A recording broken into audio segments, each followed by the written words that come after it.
Hey. What up, dog? What up, though? New episode, new month. It's the month of March. It's Women's History Month.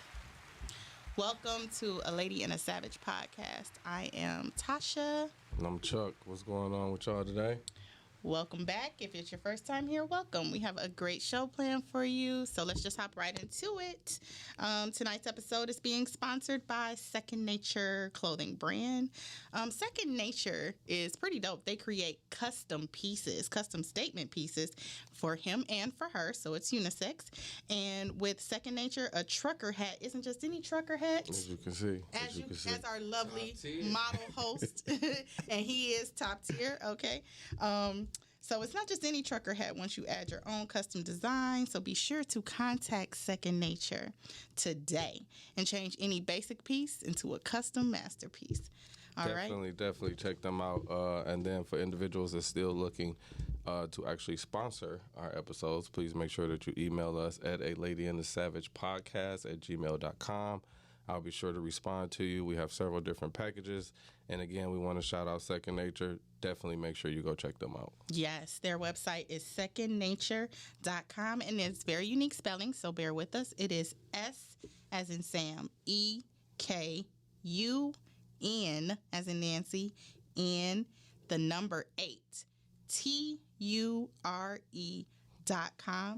and their Instagram is the same, of course, minus the .com. It's just at Second Nature. So go check them out. Pretty dope pieces on there. They do hoodies, the trucker hats, probably jean jackets, whatever you might want. So pretty much anything that you need customized. I mean, it's really, they all one-of-a-kind pieces, and they're actually dope. And it's right here in Detroit, so definitely want to check them out. And it's a woman-owned business. Women's History Month. You might as well lead right into that because it is Women's History Month. It's Women's History Month.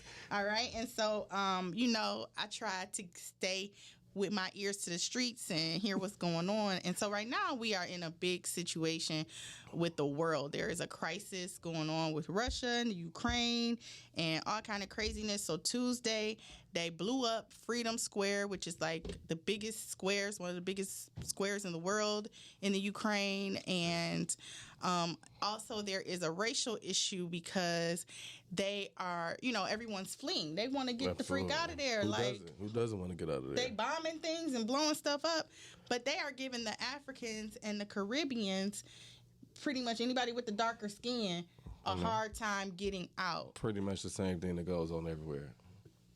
We get no favoritism.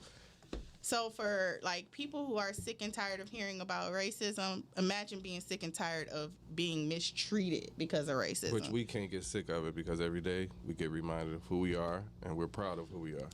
But sadly, racism is 24/7, 365. So we're going to keep talking about it until we see a change. But on a lighter note, let's talk about something a little more lighter and entertainment. And a funty note. I love me some Rihanna, okay? So it is Fashion Week in Paris, and she showed up to the Dior show. And she was a little bit tardy for the party, but, aren't all celebs? Well, the people of the press... And she's pregnant, so she was probably taking a nap. She's probably eating, Or trying to figure out how she was going to show her stomach off this time. There's nothing wrong with showing your stomach off. It's nothing wrong with showing, if it's cute, though, because some people... Okay, I'm going to just not. But when you're pregnant. Only when you're pregnant is it okay to show your stomach. Even when you're pregnant, some people's stomach ain't cute. No, Tasha. Women are sexy. I agree with that. Yeah, that's not all of them. That's debatable. But it's what she said. So the press is like, you're late. I guess she was sick of hearing it because she turned around and was like, no shit. Well, facts is facts, though. If you late, you late. Own your shit. Yeah, she like, no shit. Like, shut up. So shout out to Rihanna for never, ever giving a F. Yeah, when has she ever her. gave a fuck? Never, she doesn't. Never. And we love her for that. And then in couples who should have never gotten married in the first place news. Dun, dun, dun. Delicious, if you even know who she is, because I believe that this gentleman that she's married to gave her clout again, gave her a name again. No, she was kind of relevant. Well, I really don't know. Not when they got married, she wasn't that relevant. But Delicious and Raymond Santana. She wasn't popping, bro. She was hosting that. She stayed busy though. But I've been blocked locally. She literally was on a hosting tour. Wait, did you say you've been blocked? Yeah. She blocked me too. I don't know when, several years ago, but I'm like, Mine is probably since I've been blocked since probably 2014. I mean, I don't even remember what I possibly could have said to offend her, but I'm sure I didn't say anything. Well, it might have been taken as derogatory, but it probably was sexual. But I knew somebody that she knew, so I might have made a couple inappropriate comments. well, newsflash, Delicious, we got other accounts, so you ain't blocked us on them, and we can get to see your tea on there. And I did. And she literally was on like a hood tour almost. Wow. You know what I'm saying? Before that jumped off with him, she was basically just hosting. Oh, see, And no. a bunch of different events. I thought she was doing other stuff though too. Wasn't she doing stuff for Candy? Like that sex dungeon tour?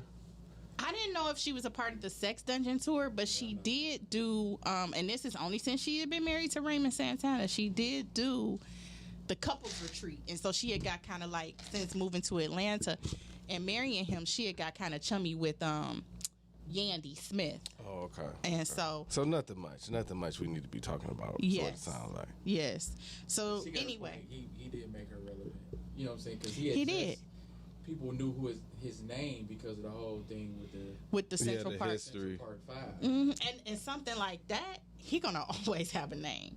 And the He's movie gonna that they always did be a actually had public just figure. came out a couple He's gonna years always ago. get speaking engagements. Like, people accused her of marrying him for money, and so her first thing was, I got my own money, and I actually have more money than him, blah blah blah. But my thing was, no, it's the name.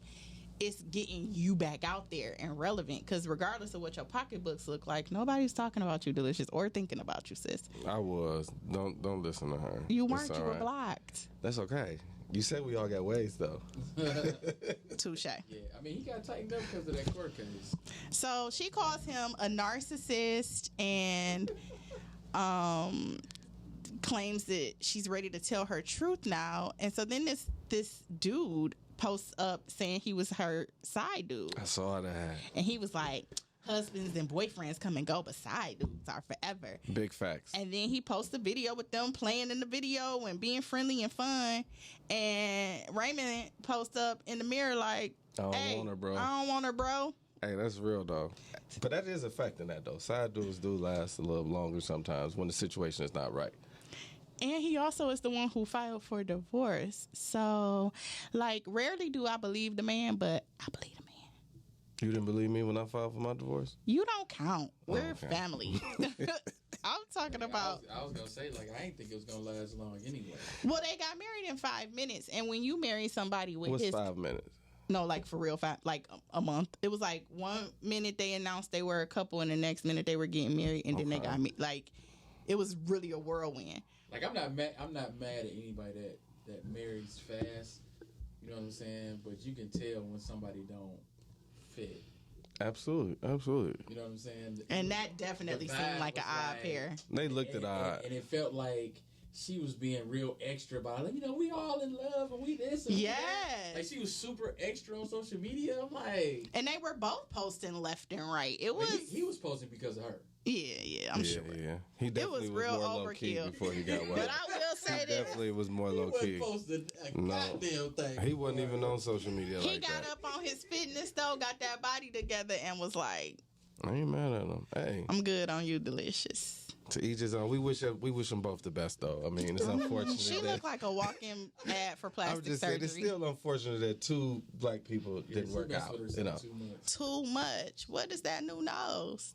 Hey, let people be great how they want to be great. If that's how she want to be great, I commend it. If I came on the scene with a new nose that did not look, you would be like, Tasha, what is this nose? That's different. I'm gonna tell you that shit don't look right. What is this nose? Yeah, we gotta go. What's them botch doctors where they fix when it's messed up? Yes, send them to the reconstructive surgeon. But no. Enough about Delicious and Raymond. I Yes. think then we get an email about opinion somebody wanted or a question that was being asked. They finally It's trust. kind of related They to, finally trusting us with their business.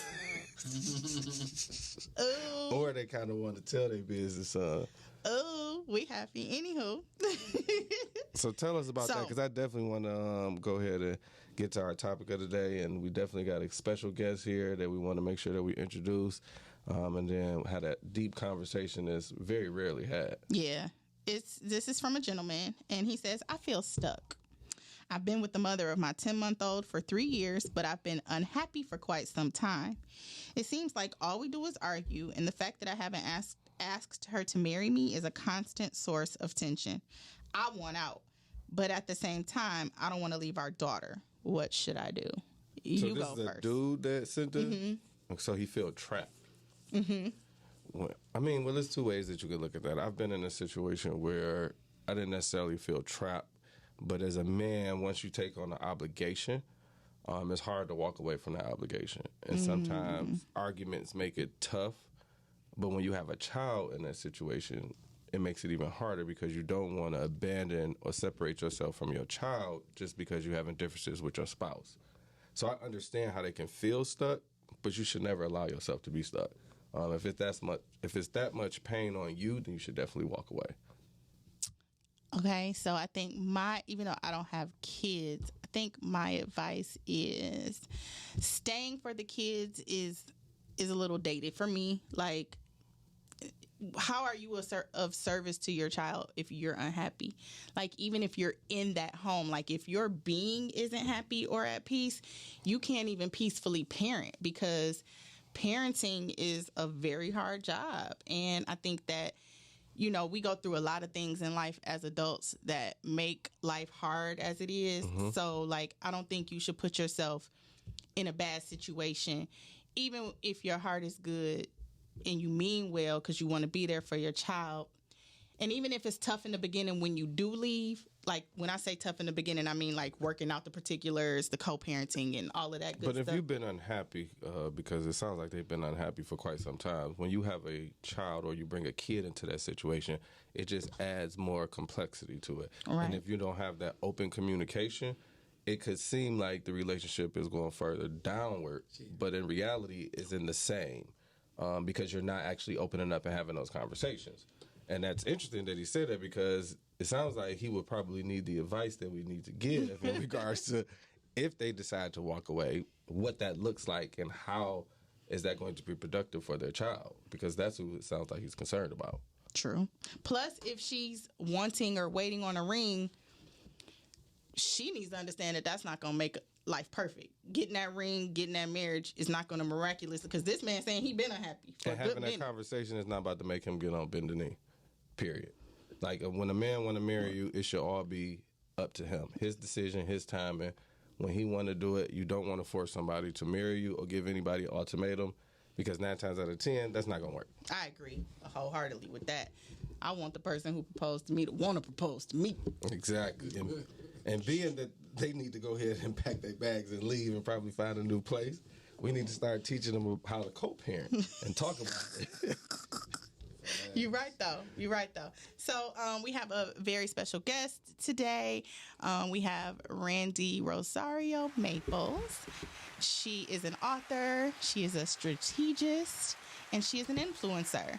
And I've been following Randi for quite some time. I used to be in this Facebook group for single people with no kids over 30. And one girl shared one of her videos. And I just thought that the way she did the video and the way she delivered her message was different. It was unique. It was funny, but it was real. Like, it had that comedic approach, but it also was like stuff people needed to hear. Nice. So shouts out to you, Randi. Thank you for joining us. Welcome to A Lady and a Savage podcast. Thank you. Thank you for having me. Sorry for being late, y'all. I got all 3 kids here today, so life's a little crazy. Don't we know it, okay? Hardly anything goes as planned. And we're glad you made the time. Yes. Thank you so much. So we have your book here, Co-Parent Like a Boss. Shout out to you and Allie B. Ray for putting this together because, well, people need it. Yeah. Our community for sure needs it. Absolutely. What led you to, the two of you, to write the book?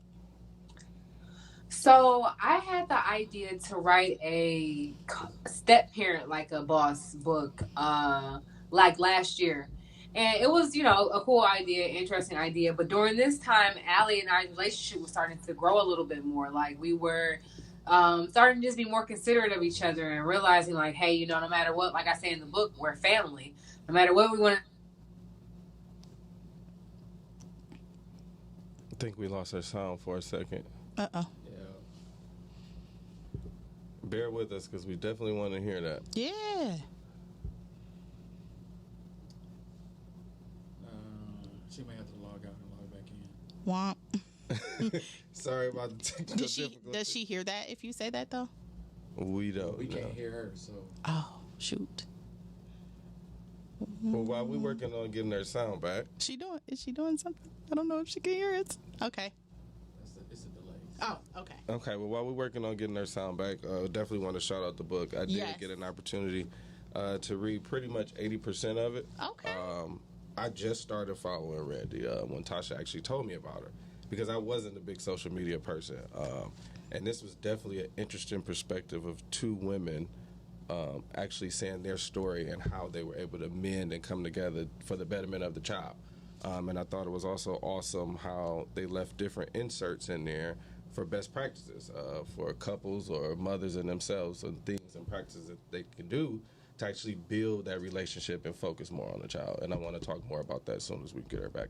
So almost like a quick reference or some kind of study guide, even like, shoot, what that book say about? Absolutely.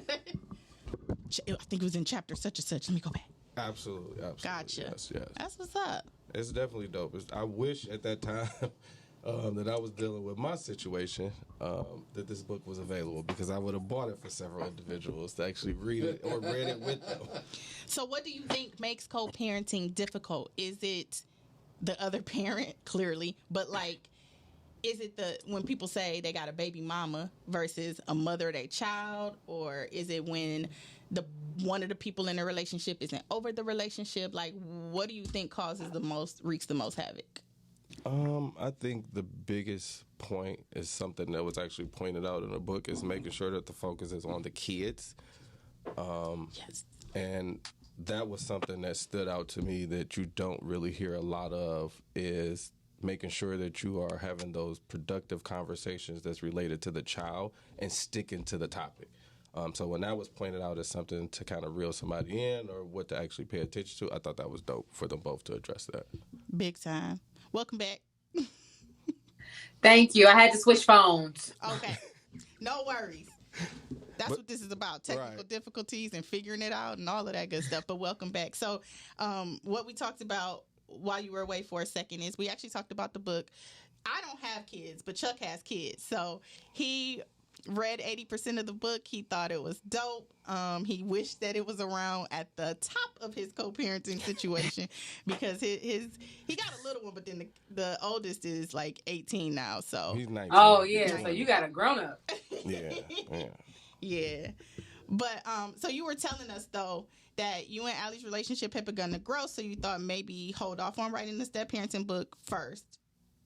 Yeah, so I really kind of wanted to, once I saw the direction our relationship was going, like, it was like, okay, cool, we're getting on the same page when it comes to how we're, dealing with situations. We are handling situations when we hit these bumps better, and, we're expressing ourselves to each other differently and being just, we're handling each other with more grace. And that was necessary. That was like, it was, when I really opened my eyes to the fact that, like, I could stop talking to legit anybody in my life, no matter what, for at least the next 10 years, I gotta talk to that girl. Mm-hmm. And I can either make this hell, or I can do my part in making it so our children feel comfortable with us being around each other and comfortable with me being just around. Like, because what it really took was when I had Chandler, all I could think of was, well, I hope that when Sophie has a kid, when she's 30 and married, that, it's not any crazy virus going on, because I couldn't have my mom there with me. But I also was thinking about the fact that I don't want her to have to choose on who she wants in the room with her when she's giving birth, or, my mom and dad and my parents can't sit together at the same table when they get married and stuff. I don't want that for my kids. I don't, and I could be I'm thinking 20 years in the future. I know it's kind of crazy. It sounds crazy. It's not crazy at all. I don't want them to have to heal from something I can prevent. Right. So is that part of the mindset where, I know in the book, like at the beginning of the book, you talked about how you wanted to break generational curses and making sure that co-parenting was cohesive. Yeah. So with me personally, I don't come from a co-parenting house. My mom and my dad have been together for, my brother is about to be 40 in May. So they've been together for 41 years. Bless. I don't come from a co-parenting house. My husband doesn't, but our children's mom does. Mm-hmm. And a lot of the stuff that her and I talked about in the past isn't the healthiest situations when it comes to co-parenting. Because honestly, my only experience with co-parenting is the Brady Bunch. I don't know nothing else. So when me and Jeff got together, we had this meeting with Allie and her husband, her then boyfriend, and I'm like, shoot, we can do holidays and mm-hmm. all type. I'm ready. Like I'm ready. What's up? And things happen, things change for a second, and now everything is blessed and back on the same page. Thank God. That was my only experience with co-parenting. So I didn't really know anything about co-parenting. I didn't really consider a lot of things that I do consider now. For example, the type of household you grew up in, it has a lot of effect of the type of person that you are for real. And Agreed. 100%. It's one thing to be parent. You can parent with one other person and bump heads because y'all parenting styles are different. Yeah. I got a parent with 3 other people. Yeah. Yep, because it's Allie, her husband, and your husband. Exactly. That's facts. Ooh, so I might have some different parenting styles than everybody. Mm-hmm. That's true. And those aren't things that you even consider or you think about, but you balance personalities, and that's even when that's in any aspect of co-parenting. You have to balance personalities. You have to balance and be considerate of the fact that everyone does not think like you, and everyone when I tried to did balance not grow up like you. I was told that I was treating her as if she worked for me. But what were you doing? What were you doing? What did you call balancing the personalities? What were you doing that made her feel that way? I actually handled her the way that I knew I had to handle her. So I knew I had to have a softer approach. I knew that I had to possibly give her way in something that I wanted. But then when it became not necessarily a disagreement, but us not necessarily seeing eye to eye, it was always now my approach turns too professional. Now I'm too just talking about the kid. Now it's so much business when I loved in your book how you pointed out the task needs to be focusing on the child at all times and not that personal past. Yeah, because that's how people get caught up being in their feelings still. Mm-hmm. Yep. If you get to texting and you texting all day and talking all day about a bunch of nothing that ain't got nothing to do with your kids, you're not healing from whatever it is you're leaving that relationship from. You're still trying to entertain that relationship. Mm-hmm. And I think I'm still entertaining that old relationship. Currently? I mean, a little bit. My son will be 20, and I still get cussed out time to time for absolutely nothing. I don't respond, but I feel like it's just it's an underlying something that's not settled, I think, on the other party side in regards to letting go. Yeah. So then I have a question for Randi, because I opened the book and looked at the first few pages, and I saw where you said, oh my God, it just slipped my mind. That's so crazy. I'm so mad. I saw where you said initially, because this is my stance. Initially, you were like, I ain't never dealing with nobody with kids. It's too much baggage. This. So now that you have found yourself married to someone who had kids coming into the marriage, do you ever find when things do get sticky, or if it's not an easy fix, do you guys discuss like who's going to tackle it? Like, you get this one, babe, or we'll do it together, or I think you should talk to him or her this time. Like, how do you guys handle when things aren't always smooth sailing? You mean with our co-parent? Yes. Like if it's something that... I handle the relationship with our co-parent 100%. Okay. So I handle... You do all the main communicating. Yeah. Oh, okay. Yeah. And I put out the fires and stuff, and then I take it to my husband. Oh. Yeah.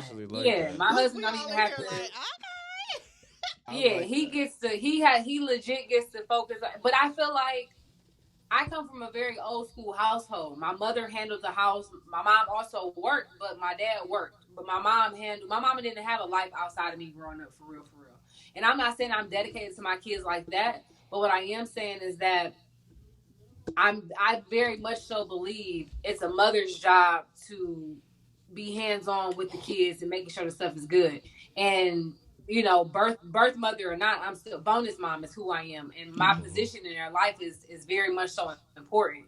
And I'm basically their mom. I'm here when they're not at their mom's house, and they're with us 50-50 time. You know what I'm saying? So yeah, I'm going to make sure they're doing homework and they're eating, and my schedule is good with their schedule. So when they're with us, I'm not overworking and whatnot. They can actually spend time with me and things like that. Like that's important to me. What it sounds like is what you're saying is you're a mom first.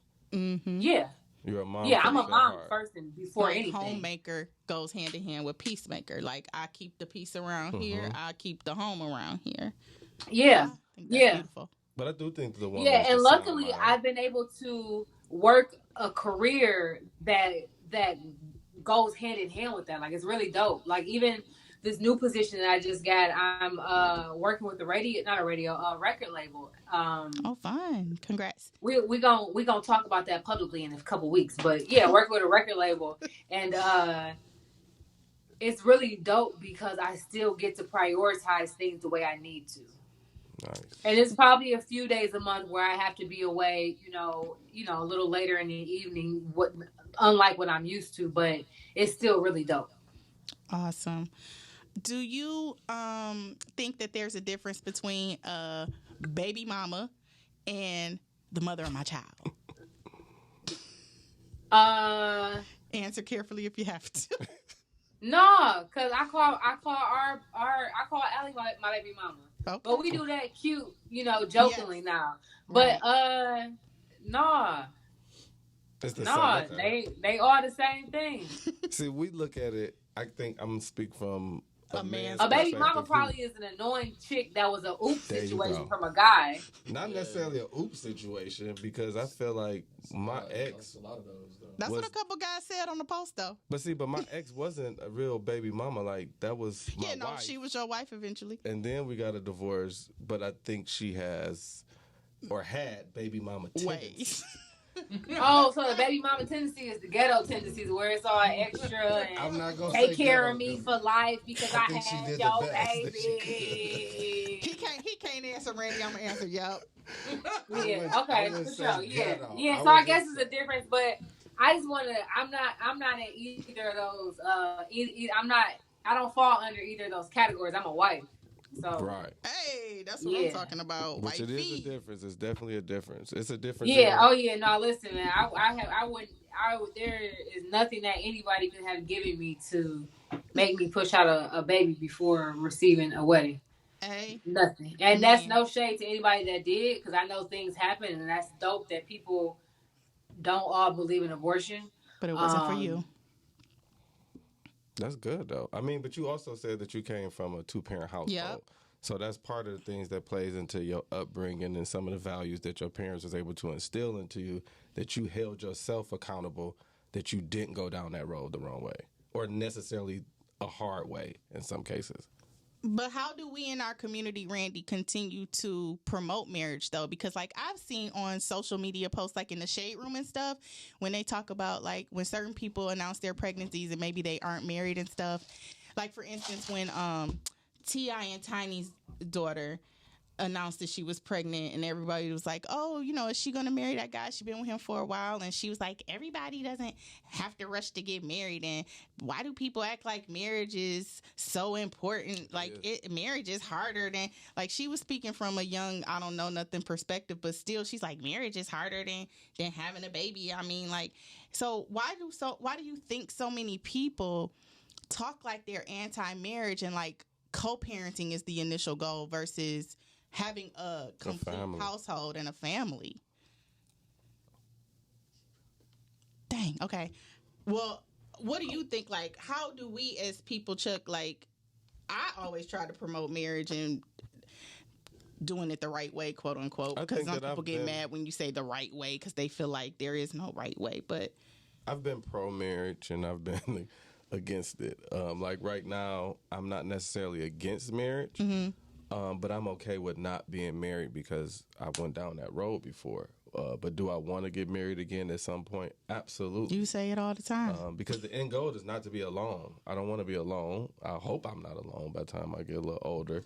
But that is kind of the stigma with the generation is everybody is frowned upon marriages or acting like it's just a piece of paper when there's so much more than that. But you've always spoke so highly of marriage. And I was asking you too, Randi, like, what do you think we can do as a generation to continue to promote marriage and that it's a good thing? Because so many people are so accepting and comfortable with the idea of, like, they're ready to just jump into co-parenting. Like that guy, Van, I think his name is Van Jones. And he was like, oh, I just got with a good friend and we decided to have a baby together. So like, the more that people promote that lifestyle, it seems like becoming a norm. Yeah, they like snuffing marriage out. And families are, whole 2-parent families are still important and still a better setup for the kids. Not always. Well, if they're happy, I should say that.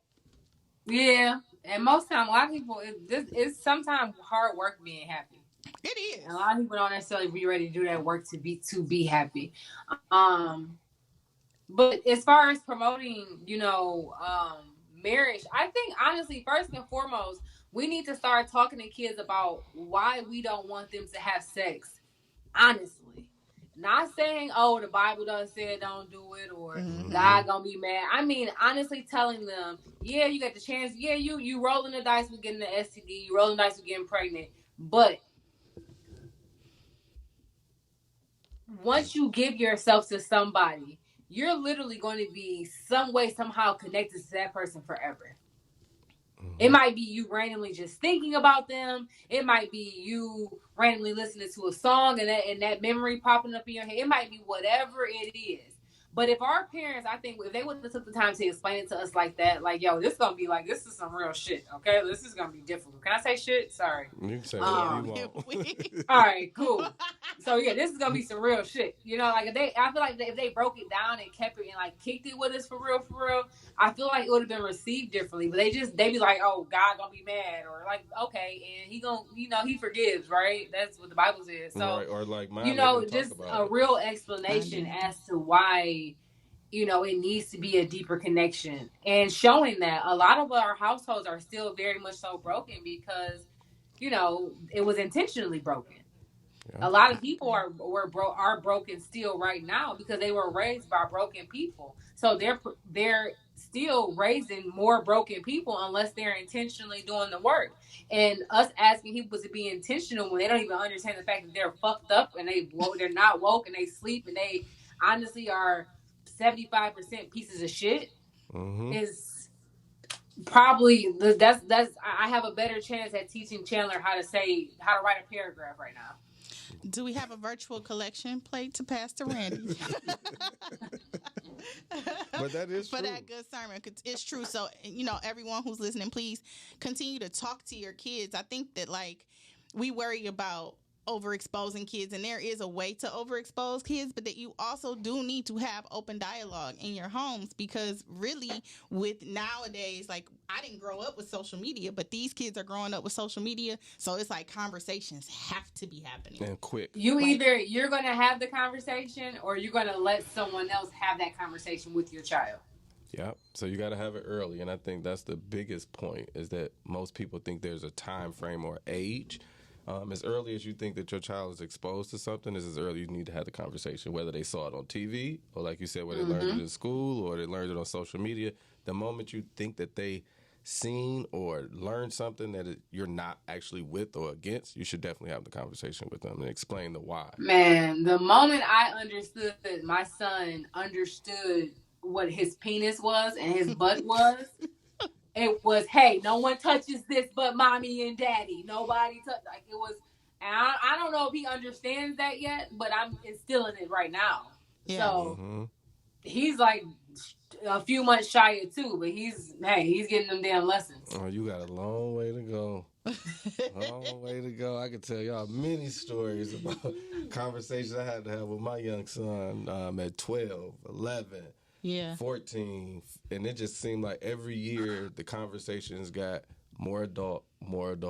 Well, you have to, because like as someone who works in education myself too, like I'm just seeing that the kids are learning and doing more younger and younger. Like I'm in high school, but they're coming into the office like crying, having meltdowns, just all over, like a boy breaking up with them. And I'm like, I don't remember in the 10th grade things being this intense. I don't remember. Oh yeah, what? It's always been that intense, sis. I don't remember it being so intense. Like I'm talking about, can I call my mom to come get like over it? Oh yeah, I know a girl that tried to commit suicide in high school. What?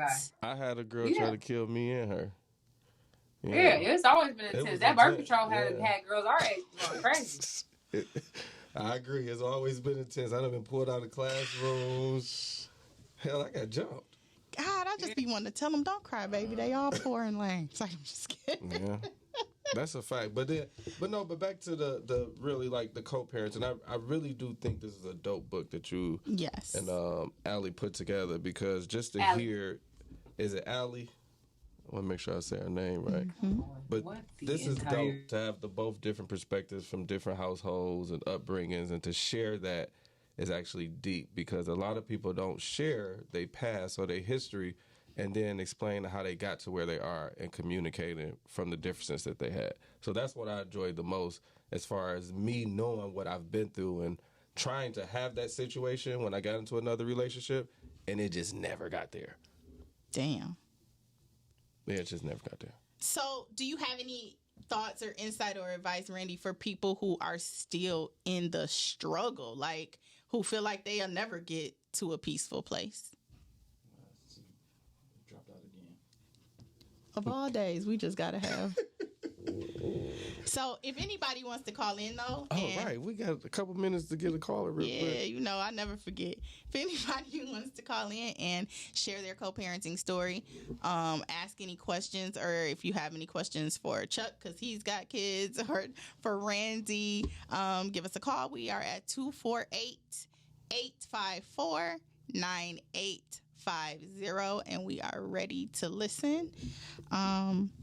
And what I'll say is, definitely, if there's some women out there who are dealing with relationships with a child, and they're trying to either build a relationship or figure out how to have a relationship with that other woman or the new spouse in the relationship, this is a dope book for you. Instead of being jealous of that other woman and wanting to fight her or mad about the time she's spending with your child because you can't spend it, think about your kids. Learn how to co-parent. Put your kids first. Yes. And also, too, like, you want to do what's best for your kids at all times. Like that, like when Charles said that's what the first message was, is just keeping the kids first. Mm-hmm. I understand that it's hard to remove human emotion from a situation, but like once the kids are here, like they need you to be as healthy as can be mentally, and things to be as peaceful, because they're going to deal with their own stuff. You know, they're going to have their own issues that come about in life. You don't want to rub that energy off on them. You don't want to teach them. You want to be their safe space. Their household. Oh.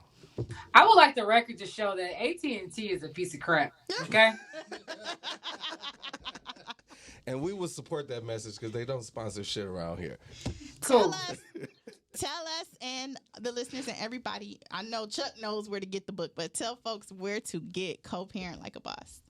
You guys can get Co-Parent Like a Boss at Amazon.com. Just type in Randi Rossario, or you can type in Co-Parent Like a Boss, or you can type in Allie B. Ray, and it's going to pop up.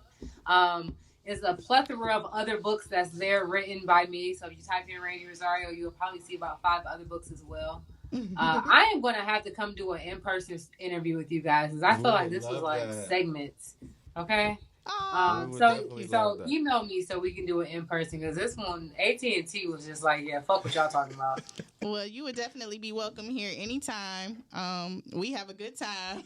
Absolutely. And we got plenty more to talk about, but we definitely thought this was a dope one. And being that you had this book out, it just connected for you to be here in this moment to actually share, because a lot of young women need to hear that. And of the little hood rats need to actually go get this book. Yeah. Humble, listen, I don't like the word humble, but I think that co-parenting takes a lot of grace, and it takes a lot of give and take. Yeah. Learn how to give and take, and learn how to take your personal emotions out of things, because it's not about you, it's about those babies. Silence that ego. It's hard. It is. It's hard. It is.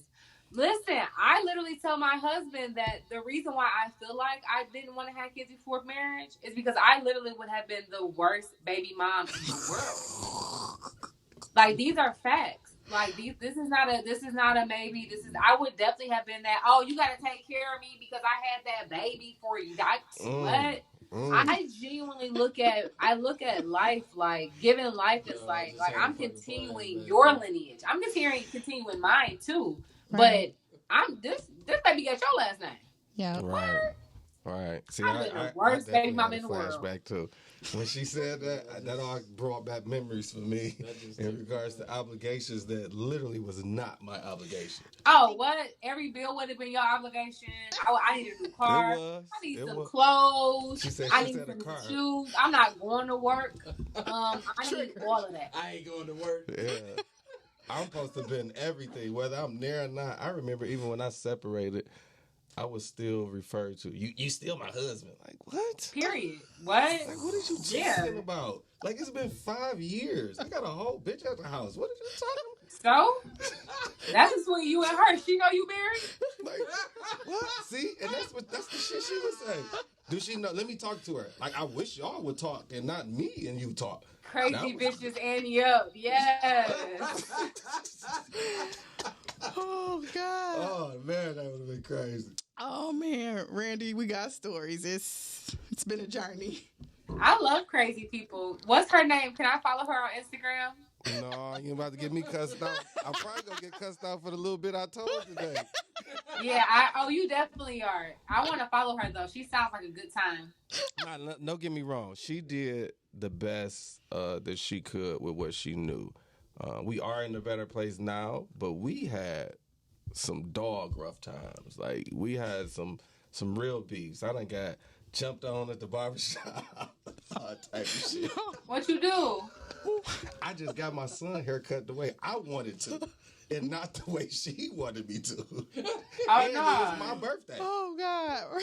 No, what? On my birthday. No. On my birthday, I took my kids to get their haircut, and because I didn't get it cut like her, like she wanted it cut, I literally got jumped on like a spider monkey, leaving out the barbershop. No, for me, it's that time back in 2005 when E had that raggedy car, and she came home and saw the car. She get this raggedy shit from in front of my house. Yeah, it was good time. We can laugh at it now, but it was definitely... It wasn't funny then, huh? Hell no. I was depressed. I was asking people, how do you... Who is that? Who toxic ass is that laughing in the background when he said I was depressed? Bug. Our engineer. He is toxic as fuck. I'm not being toxic. He cuts up with us every week. He can't help himself. Because he probably can relate. Yeah. He is toxic. He's triggered. It's the pain. Like, I really was. I was Randy, don't do me like that. I'm not toxic. I think we all a little toxic until we learn better. Yeah. And I definitely learned better. But one of the things that I think keep the crazy baby mamas or baby daddies, because there's some bitter baby daddies too. Oh, yeah. One of the things that I think keep them stuck like that is because really kids don't ask to be here. So a lot of times they're having that baby sometimes to hang on or to try to keep their hooks into that relationship. So they need the book. In the book, it say focus on the child. Right, but they can't because they never had the child for the child to begin with. You know what I mean? They didn't have a child to give lineage and have a legacy. They had a child because they thought it was going to save this situation or because they just wanted this person's baby so bad. You know what I mean? And like, sometimes I think... Yeah, that's unfortunate. Yeah, like sometimes I think some people make the most selfish choices and it's a kid that's kind of like the pawn or, you know what I mean, that's getting used in the situation and they're a whole life and they have a whole life to live and go forth. And it's like people, like when Randi was saying, I'm probably crazy for thinking way this far ahead. Absolutely not. I think that's what makes you sound because you see past the moment. Like, hey, there's a bigger picture here. Because that was for me, like how you said, you refuse to have a child without being married. That's been one of my stances because even when I was younger and people did start having kids as teens and it started happening, I'm like, yeah, these babies are mad cute, but like I don't want one of them in shit. 6 years you gotta pick a first grade, you gotta pick a school, you're gonna have to deal with helping them with homework. Like I could see past the infant cute cuddly baby phase, and I knew like and be honest, honestly. People say that phase is the best phase. That was probably the shittiest phase that I've dealt with in motherhood. Hey, you just getting started. Listen, I'm rating this shit 2 stars so far. Honestly, those ones that he came with, yeah, those ones. They are top tier 5-star people. Hey, second nature. But this one that I made, man, no, very ghetto. It be like that, but them is the best times. I remember my son being like 2, 3 years old. We had so much fun, but I did used to let my son run. Like he could do whatever the hell he want, pretty much at that age. Yeah, because you gotta let them be themselves. Chandler can do whatever he wants to do. Be themselves. My son used to draw on the walls. He used to draw on the furniture. Everything was a piece of art. Even when we punished him and took everything out of the room, he'd play with the just regular white sheets and be completely fine. Now they have dry erase walls that you can put in your homes too, so you don't have to have a heart attack when the kid draws on the wall because they can. True. It's awesome. Technology and all the new stuff is kind of cool. No, but this was dope. I am so happy you can make it. Yeah, we definitely gonna look into your schedule and see when you're available to come into the studio. Cause yes, please do. Because I didn't like how this kept breaking up. It's okay though. We are so happy that you made it. We're happy you wrote this book because clearly the people need it. And I actually bought more than one copy, just so you know, because I will be passing these out to some of you. Hey, happy Mother's Day! Thank you. It's some Mother's Day gifts. I don't know about Mother's Day. It's just a regular day gift that they need to educate their damn self and let it just go. Might be in their mailbox one day. Like, here you go. I swear, I think the biggest thing that stood out for me is actually hearing a woman say to leave the past in the past. You have to. That was the most powerful thing for me. I mean, you have to. Most can't. But they can't. Because what did we say earlier? Ego. You just got to get outside of yourself. I like the fact that we give you ways to work through that. Like she gives you examples of, how she went to therapy and, things that she had to do that, working on her triggers and things like that so she could get past the past. I think that's important to acknowledge too because, it sounds easy where it's like, oh, just get over it. Oh, just get over it. Well, shit's not easy. You literally pushed a human being out of your body with and thought that you would be with the person that you created that human being with forever, and now you're not together. That I can only imagine is the most devastating shit in the world. Yeah, I'm sure. And then you throw a marriage on top of that, I can see how nobody could get over me. You're right. See, yeah, I didn't say that. Girl, you hear? I just went silent. Like what? What just happened? I heard the message. Y'all didn't hear the message. I heard the message. What just happened? Now I understand what I did wrong. So, what kind of advice do you have for people who are stifling their true feelings, though? Like, who just are going along to get along just to keep the peace, but they really aren't happy with how things are going? My advice to them would be to go to therapy to work out what they need to work out, because if the piece is making so their child is doing what needs if their child is happy and healthy and well cared for, that means what's happening is what needs to happen. And if you still have ill feelings that you need to separate and work out and sort out, then you probably need to go talk to a therapist. Excellent. I'm definitely pro therapy. I think every single person on earth should be in therapy. Agreed. Yeah, I think especially African American people and men. I have a friend who was like, it's a gentleman friend who was like, it's just not okay for guys to. What did he say? It's just not okay for guys to express their feelings. And I said, who said that? His mama. Who taught you that? That's so Who unfortunate. That is not true. I mean, in general, a lot of men feel that way. That's what he said. And I said, I get what you're saying. That's how we were raised. Right. And I said, I get what you're saying, but I'm telling you right now today to unlearn that thinking that is not correct thinking. He gotta want to, though. He gotta want to. Okay, because I'm like... Well, and it's a process, though, too. Okay. Because he's like... habits can be unlearned, like, quick. Yeah, because I said it. Process. He got to be rewired. Yeah, because when he's going through, he's super withdrawn. But he also needs a good support system. He needs another male to show him and explain to him that it's okay.